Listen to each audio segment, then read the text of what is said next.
conversation with Laraaji. Thank you so much for taking the time to join me today. Pleasure. And it's exciting that you're going to be coming to Colorado to perform and as the headliner for the Lafayette Electronic Arts Festival. Is this familiar territory to you, or is this one of your first times to Colorado? I've been to Colorado maybe more than 20 times. The first, and Denver maybe 3 or 4 times. Leaf Festival is my first time. Okay, awesome. Well, it's going to be your kind of folks, I'm sure. So we'll be glad to have you, and I'm sure there's going to be a great reception for all the sounds that you're bringing for folks to listen to. I'd like to start a little bit by going through some territory that you're probably familiar with sharing in other interviews that you've done. But I really want to kind of get a start about your background and what brought you to the kind of music that you're well known for producing. The kind of music I'm pretty well known for producing really is heavily influenced by my study of classical music from the age of 10 on up. Violin, piano, trombone, singing in the school choirs, church choirs, orchestras, and bands, and having very sincere interest in the universe and this presence called God. And so somewhere around college, I decided to go into music study at college, Howard University, where further extended my training in classical piano and classical understanding of composition. And after college, I came to New York to pursue comedy and acting as a possible way to get the revenues I needed to get a big apartment and a Steinway grand piano and get back to composing music. But the acting career, the comedy career, was mildly successful, but it allowed me to bump into a realization that I was lacking certain spiritual grounding to go into the mass media, not having a sense of intention or direction or focus. And that opened me up to explore meditation and spiritual philosophies to get a sense of, as they say, who am I? And that meditation, finding my own meditation practice, opened me inwardly to experiencing timelessness, eternity, the oneness of the universe. And it also helped me to understand a little bit more of my early Baptist training, the quotes from the Bible, the quotes from Jesus. It all became clearer and clearer as I learned how to sit still for extended periods of time. And it also, somewhere in 1974, just before one of those long sessions of sitting in stillness from about 12 midnight to about 5 in the morning, I somehow attracted this sound, this paranormal sound hearing experience, which I can best describe as an infinite orchestra of brass instruments weaving this timeless, eternal jam session. While it was going on, I was curious as how it was happening. It wasn't happening by a linear sound coming from a distance traveling and arriving at my ear. And no one in the household would have been playing that kind of music at that time of the night. So I let the experience go, not knowing what to do with it. Couldn't record it, couldn't write it down. And the next day, I decided to go to the Lincoln Center Library to explore whatever I could find that could point to that experience I had had. And I was surprised to find there was quite a few spiritual traditions on the planet that relate to that sound. They call it Nadam, or the music of the spheres, or the unstruck sound. And even in the Bible, it was called the Word. And I still didn't know what I was going to do with that experience until a month or so later. I found myself in a pawn shop in Queens, New York, pawning my guitar. I was in need of a little cash, But as I was entering the store, I noticed the auto harp in the window. And as I began to negotiate with the clerk, who only offered me $25 for what I thought was almost a $200 deal, Hmm. this inner guiding voice, just deep love, deep wisdom, somehow communicated through me in a way that I could receive, says, don't take money for your guitar, swap it for the instrument in the window, the auto harp. And this was so mystical and so fascinating of a communication. I wanted to see where this would go. So I swapped it for the auto harp in the window plus $5. And I went home and began tuning my favorite open tune guitar tunings into this instrument.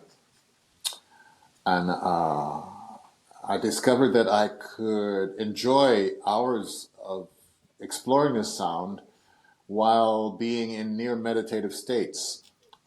And what happened is that the sound evolved. I developed a vocabulary with the instrument by just exploring, experimenting with it, and improvising with it until I had enough of a vocabulary of a new sound that I could play in cross-legged yoga position on the sidewalks of Brooklyn and in New York.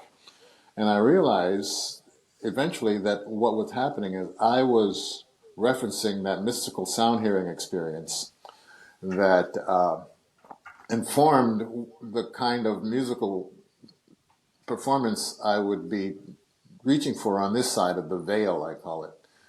Hmm. And it became very clear to me that this was going on when, like in Central Park, I'd be playing near the zoo entrance, where there are lots of international visitors.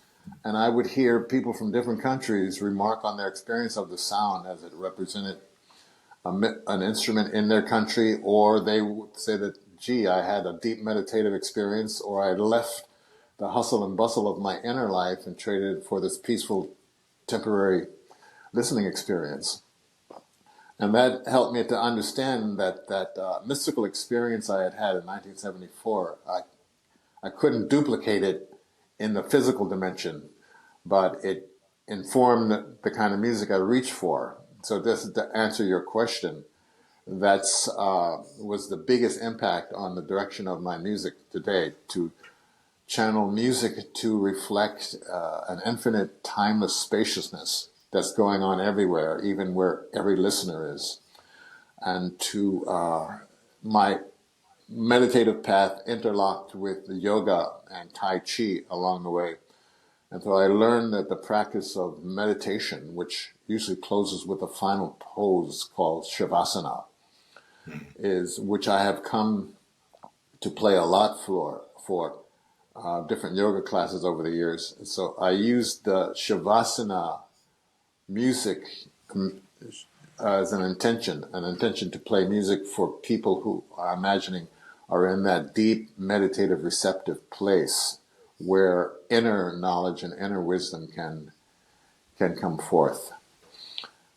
I also dance a lot. I do dance, a lot of barefoot dancing. So dance influence enters my music too, to something called the Gabriel Roth 5 Rhythms Movement Meditation, which is spread around the universe, spread around the planet, I imagine the universe too.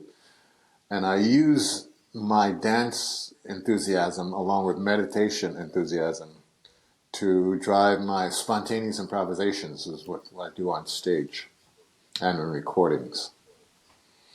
So there's a Oh, that's fascinating. brief rundown of that. Mm-hmm. Well, there's a lot to unpack in that brief rundown.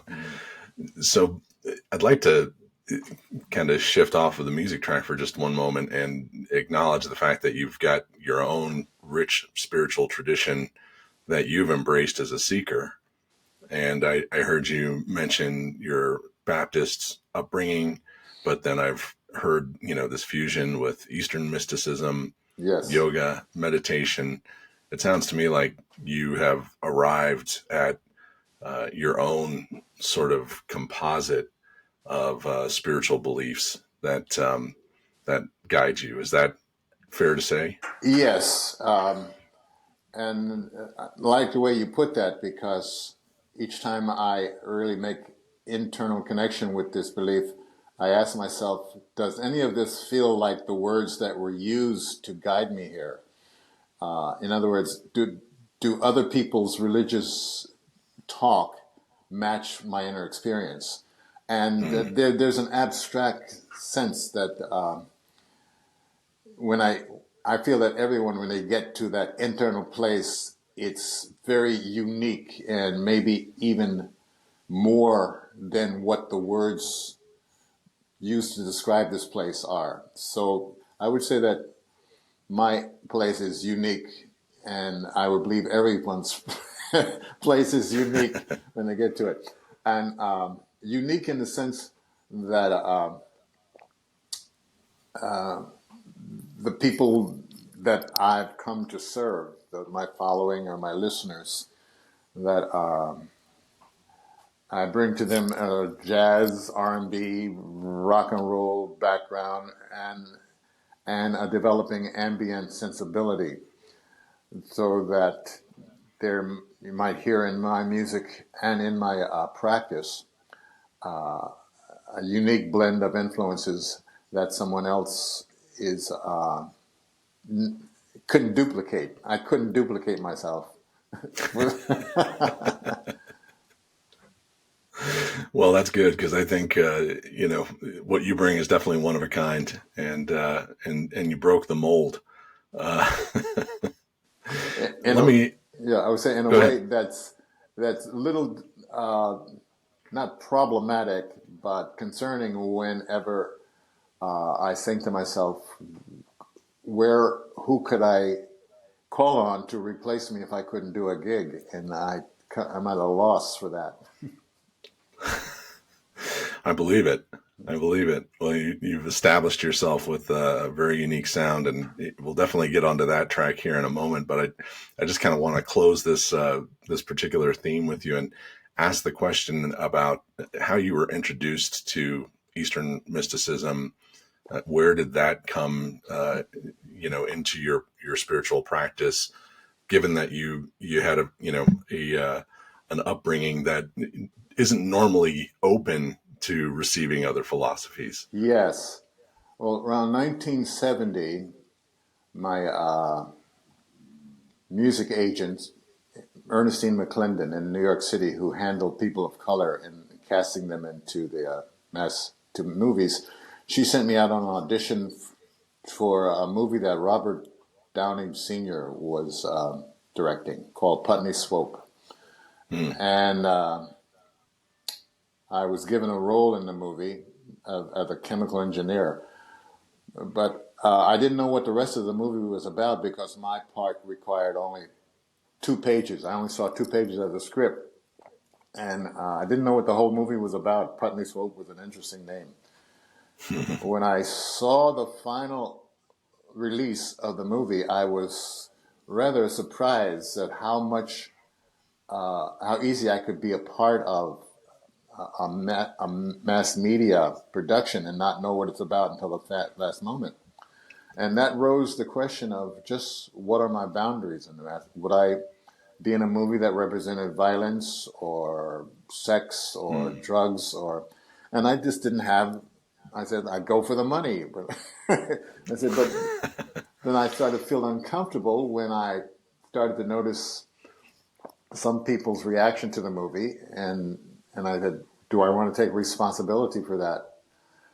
So around 1970, I decided to investigate meditation because that seemed like what I needed to do, get into an inner place of quietness and feel just what am I here to do?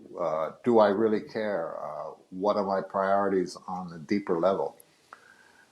And I searched around with different teachers, meditation teachers and yoga teachers till I found one that made the most sense for my entry level, and that was Richard Hittleman.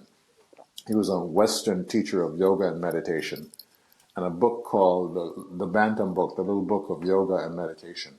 It demystified the meditation process enough so that I could experiment with breathing, sitting, learning to stay focused, and clearing the mind. and learning to sit for long periods of time. So around 1971, 72, I was well on my way to my own personal inner meditation. And I knew I was on a, I could say, an effective path when, one, the teachings of the Bible became clearer to me, and two, my improvisations, spontaneous improvisations, came from a different place, a deeper depth. Mm. And It's so fascinating. And the meditation practice and brought me into touch with yoga teachers and yoga centers. And especially when I began including the electric auto harp in my life, it got me attracted into New Age conferences and meditation centers where I had access to more of that Eastern spiritual teachings and teachers who were teaching anything related in that direction. Yoga, meditation, Tai Chi, energy fields, chakras. And that opened me up. In 1980, I was a constant artist in residence for several New Age conferences that are usually held in the summer when people could use their vacations time to explore new directions in life. Oh, wild. And so, kind of getting back on track with, your music history, I'm curious, you've talked about, sitting for long periods of time. And of course, most famously in the Laraaji legend is the story of ultimately how you became connected with Brian Eno, facilitating the release of Day of Radiance. Yes. And that was during a sitting session Yes. in a public space, correct? Yeah. It was in New York City, the Greenwich Village, West Village in Washington Square Park. One of my favorite areas of the park was quieter than the others, and it had a sort of aesthetic design, a cobblestone circle with benches around the circumference, so it made like a small little amphitheater. And there I would usually nightly set up my little Panasonic tape recorder, which doubled as a speaker.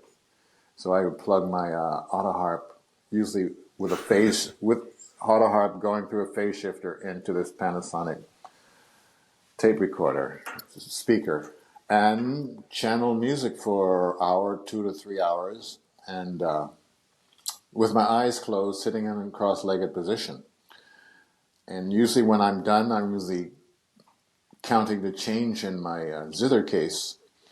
And this one particular night, this couple came over to me and asked if I knew about Brian Eno and Robert Fripp. And I told them I never heard the name before. They suggested that I might be interested to check out their music. And I didn't have time to really follow that advice until a month later. I'm in the same place, or a month of performances in the same place, and counting my change about 10, I think, at night, because that's when you had to cut down the music in the park. There was a note from Brian Eno, a very spontaneous note. It looked like it had been ripped from a very expensive notebook, so I thought this was a very sacrificial communication here. And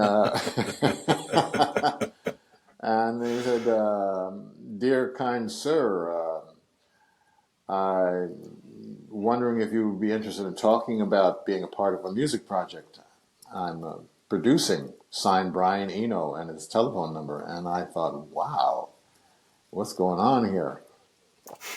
Because I hadn't had time to find out more about who he was, but based on the enthusiasm by which the folks earlier had spoken about him, I said, there's something here.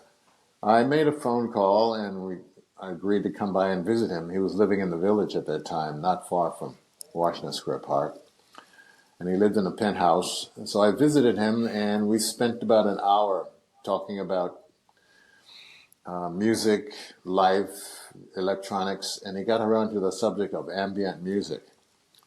And sort of tried to impress me with music as music you don't listen to, but music in space creates an environment within which you can work, continue doing things without feeling obligated to listen to the music. And I was trying to understand exactly what he was saying, but wasn't sure I was getting it because the word ambient was new to me. I did tell him I was pretty sure if we went into a studio, something interesting would happen that he could use. So we agreed to go into a studio there in Greenwich Village maybe a week later to record one side of the ambient LP, which was the hammered side. The meditative side, we had to find another studio 6 months later to record in a quieter studio to capture the quietness of the meditation side. And Brian made a few suggestions in the studio that upped my game. One, he introduced me to the idea that there were high-quality microphones that could do a more impressive job of representing the zither than just my electronic pickup. So there was myself hearing my zither for the first time in a much clearer way. And also he suggested that I double track the zither, and that made for a deeper, fuller chorus-like experience. And even as I'm talking right now and I'm having a new realization that brought me closer to representing the emotional impact of my 1974 mystical sound hearing experience of a cosmic orchestra, like many instruments jamming together at the same time. And so that was released on EG Records at the time. And that record, Day of Radiance, Ambient number 3, allowed me to boogie on the international plane. Yes. Well, it was an indelible mark for many of us, myself included, and it still stands out as one of a kind in terms of sound and style of those original 4 ambient releases in that series. Yes, that's quite true. That Ambient number 3 does stand out and doesn't get included in some representation, some talk. Anyone trying to represent the Ambient series, that Day of Radiance stands out as kind of different. The man who almost understood the word ambient. Well, it's interesting too that you describe how the 2 sides of the album were recorded in different sessions, and they do have sort of a distinct set of stylings, that set each of those sides of the album apart. Certainly, the hammered side, it's the kind of thing that I remember the first time I put the needle on the record. It immediately takes you by surprise. And I think part of that has to do with the nature of, your preferred instrument. And so I'd like to talk a little bit about, kind of what your process and your approach is with that, because it is so distinctively your sound. Yes. The hammered zither work was started after I met a woman named Dorothy Carter, an Irish lady who played hammered dulcimer. And I was playing zither on the sidewalks of New York with, I think I was strumming it. And this woman walks by one day and she backs up and looks at me and says, "Hey, I'm building a hammered dulcimer for a woman who's coming into town to pick it up in a few days. I'd like you to meet her. Her name is Dorothy Carter." And this woman who stopped was her luthier who built hammered dulcimers. And so I accepted the invitation and I showed up in the village at this kind of loft apartment, and there was this petite young redhead Irish woman, very pleasant, and she was testing this new hammer dulcimer that was built for her. And I had brought my zither with me, and I performed for her. And I saw the hammered zither, the hammered dulcimer, and I thought, wow, I never thought of putting hammers on my instrument. And from that moment on, I began experimenting with hammers. She invited me to come and share the bill with her at the Boston Globe Music Fest that year. And I went up to Boston and I introduced my new approach to the zither. So the hammered work just started there as a result of listening to hammered dulcimer. Along the way, as I was getting invited to play for holistic conferences and yoga groups, I blended the hammer. Yep, looks like Okay. we got booted off. Okay, Yes. sorry, you were saying you blended the hammer. Yeah, the hammered zither was working, and I was impressed with what people were hearing from a distance. They were hearing a wall of sound or an immersive uh, sonic experience. Up close, I was hearing myself doing this rhythmic work on the zither. So by way of feedback from people, I was learning that my music was impacting them in a very unusual way. They were listening, I guess, what Brian was telling me, an ambient. They were getting an immersive ambient sound experience.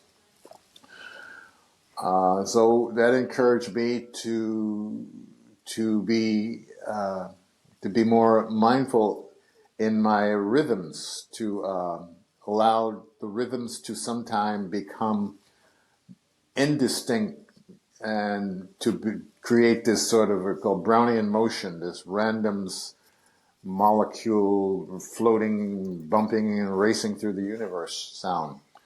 And it turned out to be a way that would pull people out of the linear thinking mind, because the mind couldn't predict what I was doing. And then the alternative approach was the meditative, spacious, contemplative music that I could play in quieter places for intentional audiences. And so those two sides, the hammered zither work and the gentle zither wash, minimal approach, evolved in order to serve the kind of audiences that were coming up in my life at the time, and still do. Playing music to relax people or to bring them into a quiet, restful place, or music to excite and represent the idea of joy and ecstasy and celebration. Well, I guess it's appropriate then how the titles of each side, right? The dance and meditation. It's Yes. That at that time I was investigating the different spiritual traditions, and one of them was a tradition that was being guided by Bhagwan Sri Rajneesh at the time. And I remember a phrase of him. It is, the dance, the dancer disappears and the dance remains. You know, to get it caught up into the dance of life, to where the dancer disappears and just the dance remains. And that was an inspiration for the title of those three tracks and the Day of Radiance. And also meditation was such a big hero in my life at the time that I donated the title Meditation 1, 2, and 3. And because of my inner practice of going into the quiet mind, I had decided not to be too busy with the liner notes for that album. If you notice the backside of Day of Radiance, there's a very minimal amount of verbiage, because I felt like the meditation experience is quieting the linear function of the mind and just being present in the continuous now. So that explains why the very obvious lack of liner notes on the back of Day of Radiance. Well, it's such a special record, and it is one that the origins of it, for those of us who do have meditation as a regular practice, I think the auspiciousness of the synchronicity of just learning about who Brian Eno was and then immediately followed by an invitation to perform with him. I think for those of us who meditate, we recognize that there's like a vibratory resonance that's created by us creating our own openness for these things to come into our life. And I'm just curious, do you feel that same way with the way that that synchronicity and that connection occurred? Yes, those are the great words you use. It creates an opening. It's sort of a validation that supports and encourages and stimulates. And it says, now, yes, you're at this level now and it's real. Just keep going the way you're going. Keep doing more. It works. It's effective. It's welcome. It's loved. And so that was a moment of deep encouragement and validation. I guess the word validation works well there. Yeah, a very meaningful validation. Oh, it's so fascinating. Well, Laraaji, I don't want to just hit pause on that one album. I know that it is the one that you're probably the most recognized for, but you have a vast discography, and over multiple decades now. So I'm kind of curious. Can you walk through some of the high points of what you feel from that point of Day of Radiance all the way to your most recent release with Segue to Infinity? Kind of walk us through some of that, if you could, please. Yes. Well, the time that I was playing on the sidewalks in New York and met Brian, I was also releasing cassette tapes of my music, and that those I would put into consignment stores in New York City and come back a week or two later and find out what's sold. But that was a joy, and I was duplicating my cassettes by myself, alone, one-on-one, until I learned how to take them to a mass production company. Somewhere around 1983, 84, because I was traveling around the United States playing music for meditation groups, there was one particular recording called Om Namah Shivaya that was result of people asking me to do a long form representation of something they heard me do just a brief part of in meditation concerts. So Om Namah Shivaya evolved around 1984, long playing cassette. 1985, a Washington, D.C. producer named Richard Ashman invited me to come to Washington, D.C. and do a recording in his studio, all gratis, which evolved Essence Universe. It was also at a time he introduced me to a musician called Brother Ah, who I'd never heard of before. And we did a recording together with Brother Ah in the studio at the same time. Brother Ah has gone on to meet his maker since then.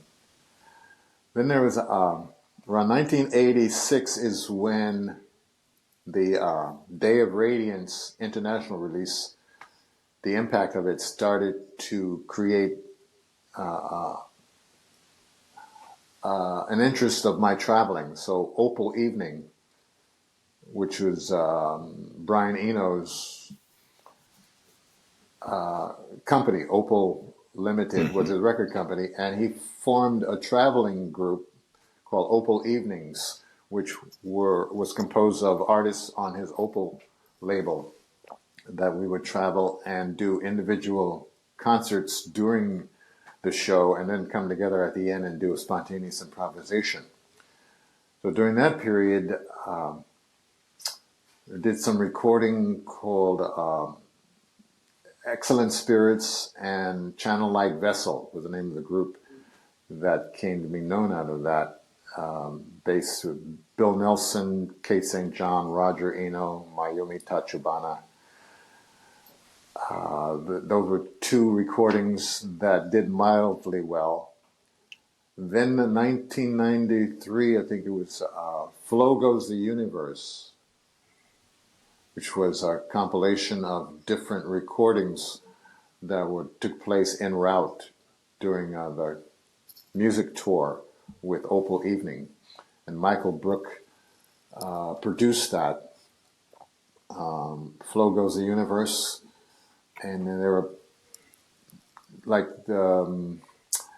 a cave in England was where, in North England, where I got to record the sound of water and the kalimba with a producer there who had the first Sony Walkman, and he was so proud of it that he wanted to test it out. Then along the way there are,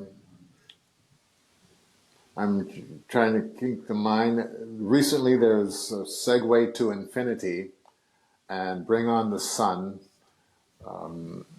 Moon Piano, Sun Piano, which is Warp Records, which is working in close proximity with Opal and All Saints. My most recent recordings, but I've done a lot of collaboration work, especially during the pandemic. Artists around the planet who were working on their album and decided they wanted one of their tracks to be remixed by me or collaborated on by me. So I got to work with quite a few artists who I've never met and still haven't met in person by something called WeTransfer. I don't know if you're familiar with that. Sure. So I've collaborated. So there's quite a bit of collaborational tracks floating around the planet right now as we speak. And the latest invitation is to work with a harpist named Mary Lattimore and Beverly Glenn Copeland. These are two projects that are up on the board right now, getting ready to be produced. I know I've left out quite a bit, but but there's so much. Yeah, there's so much, and there's so much yet more that can come through too. I feel it's an endless pulling music down from the sky. There's so much information waiting to be downloaded into this dimension. Oh, well, I share that feeling wholeheartedly. Tell me a little bit about Segue to Infinity. It's quite a bit longer than many of your other releases. Yes, it does include my first release, Celestial Vibration, which was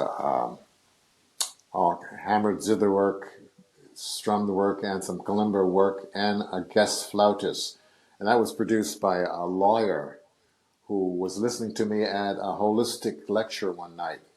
And I was playing this soft music, and I looked at the audience, and I saw this one man look like he was grumpy, bored, and waiting for me to finish playing. So at the end of the lecture, he comes over to me and he says, "Your music put me in such a relaxed mood. I'd like to produce you if you had not produced a record." So I had misread this man, Stuart White, and he sprung for the money to record at ZBS Studio upstate New York, my first Celestial Vibration album. So that album was floating by itself for many years, and then it was decided to be put together in the Segue to Infinity. The rest of the three albums in Segue to Infinity were the result of a college student, discovering them being offered at an auction. It's still mystical to me how they ever got to that fate. But anyhow, he had found them, and because he had recognized myself as an artist, and when they were being offered at an auction, he emptied his bank account to pay for them, I think $126. And that came to the attention of another co-producer named Douglas McGowan, who approached him and made an offer and secured those three vinyls and had the vision to put them together into a re a re-release, which turned out to be Segue to Infinity. And I now vaguely recall recording them, being in the studio, and they were outtakes or tracks that never made it to a final master format.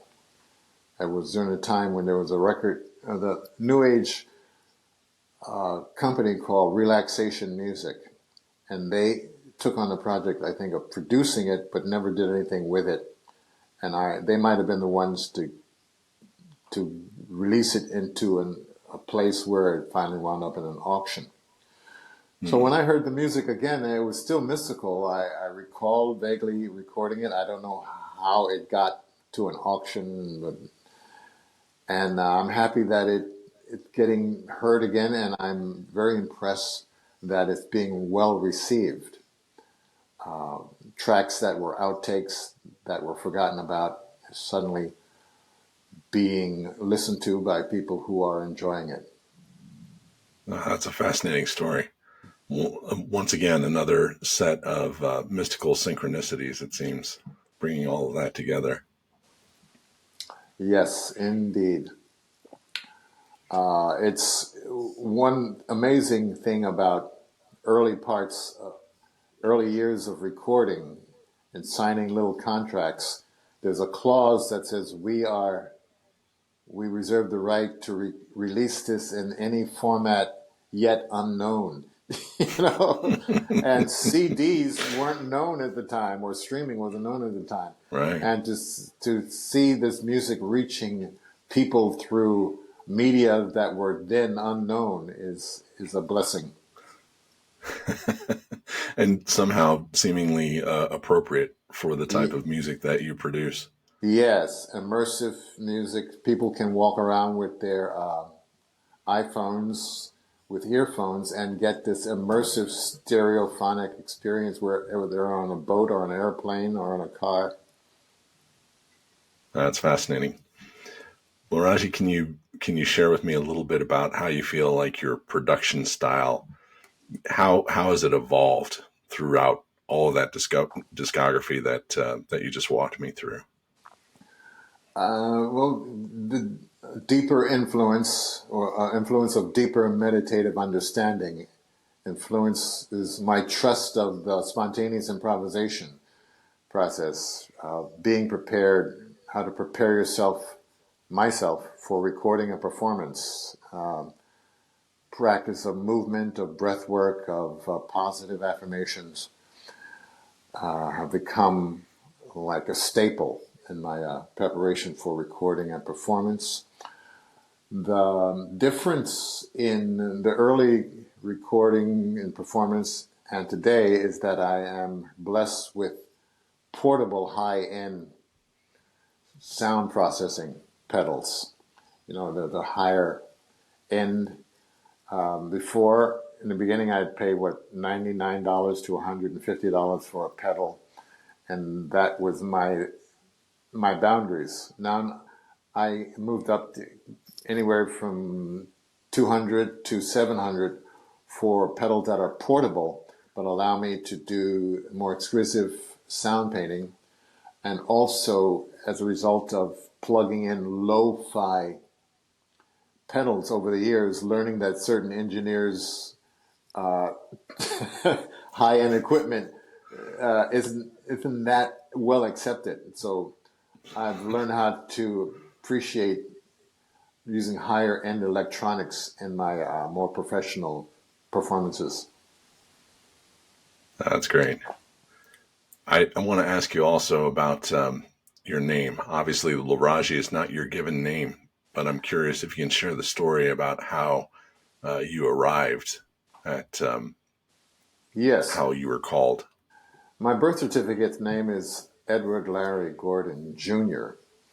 And somewhere in 1979, after I had developed a vocabulary with the electric zither, and I was offering it on the sidewalks and the plazas and parks of New York City, one of my favorite performances was to offer it freely at psychic fairs, especially one that was being held at a Tree of Life bookstore in Harlem on the corner of 125th Street and Lenox Avenue, New York City, in the 70s, late 70s. And I would sit outside the store or in the vestibule and just channel this music while people were coming in to get psychic readings or horoscope readings or to read spiritual books. I did this once or twice before two of the brothers in that community came up to me and said, you know, we've been listening to your music and we get this really transcendental experience from your music that really isn't matched by the name Edward Larry Gordon. So we did some research and came up with a suggestion of a name for you. And I thought, uh-oh. You know, I thought, okay, here goes. I was concerned about embarrassing them if it was a name I wouldn't jive with. So I said, okay, why don't we meet in Central Park tomorrow, maybe near Bethesda Fountain, and you'll reveal the name to me and we'll have a name ceremony. They didn't know at that time that I was already looking for a new name, and my intuitive sense is that the name would be 3 syllables and would have something to do with the sun, because the sun was one of my inspirational models at the time. We met in Central Park the next day, and they revealed the name to me as Laraaji. And he said it's a name that represents the divine aspect of the sun as a servant, that in the J represents the sun coming down into humanity and serving humanity and lifting humanity up. And Laraaji is a soft evolution from Larry Gordon, and I thought, wow, how coincident is this? And I added one more A to the name so that in uppercase there would be 3 triangles, which to me represented the intention of broadcasting to any extraterrestrial civilization a sense of mindful peace and organization. And so there, the name Laraaji, I took the name and wore it ever since. I was concerned that if I took the name, I would continue the process of changing my name again and again. But Laraaji has stuck and become my spiritual artist's name. And there you have it. I love that story. That is just, it's indelible. Well, I would say, well, yeah. the part about changing your name or taking a new name is introducing it to your biological family, which they were very politely slow to getting on board with. Very, very polite with it. And even today, the name sometimes gets mispronounced, but I learned how to accept that. Sometimes it's lingerette or lingerie. But still the reference to Ra, the sun god. Ra. That's beautiful. Well, I love that we were able to conclude that story with a laugh. And in concluding this conversation, I want to ask you one final question about the importance of laughter. It's always been important, so much so that I never thought of it in terms of its therapeutic value. I just accepted it until this Indian doctor, Dr. Kataria, and his wife made publicly known the health benefits of laughter, of heavy laughter. And I took some of the suggestions and made exercises that are in the laughter work, laughter meditation, laughter yoga practices that I now do. And laughter is important inwardly because it's the shortest distance between two people. And after doing this laughter play shop work for so many years, I found myself using laughter spontaneously in performance for its healing, therapeutic, positive psychological communication. So to include laughter and even the songs, using laughter in songs. So it's very important, and I like the way it opens people up, and I like the impact it has on people's lives to get them to own the laughter more mindfully. And the work involves scanning the entire body with our laughter, getting into the head, the throat, the thymus, the lungs, the heart, and the abdomen, and to develop and cultivate a full-bodied laughter, committed laughter. Beautiful. Well, this has been such a rich and rewarding conversation for me. I'm deeply thankful for the time that you've taken to open yourself up and share it with our listeners. So thank you today. Thank you, Brian. I look forward to being at the Leaf Festival in May the 3rd, 2024. Yes, Denver or Lafayette, Colorado. Yes. Yeah. Oh, awesome. Well, it's going to be an awesome show. I can't wait to hear you. Okay, thank you for your radiant smile. And thank you for yours. It's been a pleasure laughing with you. All right. Happy eternity.